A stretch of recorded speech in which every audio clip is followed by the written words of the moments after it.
Now, Stormwatch 12 weather with meteorologist Oliver Smith. Well, temperatures did warm up into the upper 50s in Medford, but it was cooler out in Grants Pass at only 52 as opposed to the 59 in Medford, 58 in Brookings, but 44 in Mount Shasta City and mid to high 40s east the Cascades. 48 was the high temperature in Klamath Falls.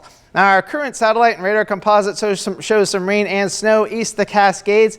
It's showing rain here in Medford, but I just stepped outside before coming out on air and it's not raining at this particular time, but I could see the rain shafts to our south. So we're going to be getting some more rain in the next several hours. In fact, you can see all this activity moving from the south towards the north, and really with this kind of a flow, Mount Shasta City is really just going to get hit pretty hard over the next several days. We'll get into more of that here in a little bit, but this area of low pressure, this is our rainmaker and our current higher elevation snowmaker. This is going to wobble into our area over the next couple of days. It doesn't really move inland until Wednesday. So you can see it's just going to take its sweet time getting into our area, and as a result, we're going to still be looking at some wind and rain throughout the region as well. So for forecast for tonight, we're looking at mid to high 30s east the Cascades, upper 30s for the Shasta Valley, low 40s for the Rogue Valley, and upper 40s along the Oregon coast. The wind will pick up yet again for tomorrow, kind of the same scenario that we were looking at for today, although it could be a little bit more widespread. But forecast highs for tomorrow, 40s and 50s throughout the region. 58 is the forecast high for Medford.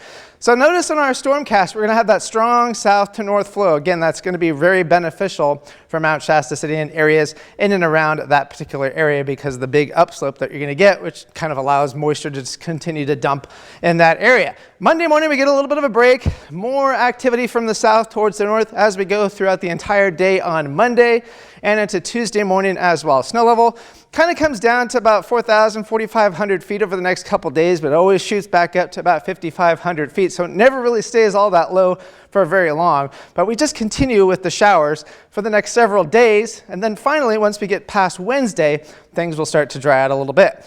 But before we get there, our system from Monday gets a little bit closer, so that wind's going to really start to blow into the region throughout all day Monday. So we could be looking at that same kind of wind scenario in the Rogue and Shasta Valley for tomorrow, and that may even spread east the Cascades. But by the time we get to Tuesday, the wind will start to ease as we go throughout the day. Now, how much rain are we going to be looking at through tomorrow morning?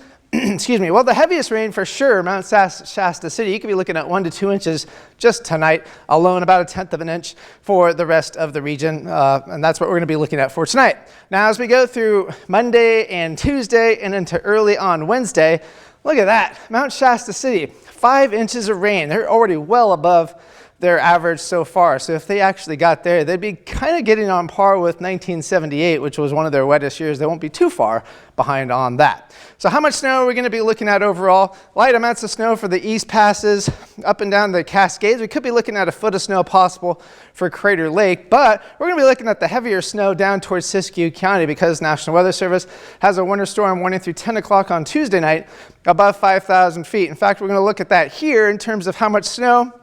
Look at that, 3 to 4 feet of snow possible for Mount Shasta Ski Park and anywhere between 1 to 3 feet, generally above 5,000 feet. So a lot of beneficial snow for that particular part of our viewing area. Now we're going to continue with that strong south to north flow over the next couple of days, and we're going to be looking at, again, that valley rain and mountain snow. But by the time we get towards Thursday, we're finally going to be looking pretty nice throughout the region. We're finally going to get some sunshine moving into the area. Then things get interesting early next week. So here's your 7-day forecast for the Oregon coast. Temperatures staying into the 50s, finally warming up towards 60 by the time we get towards Saturday.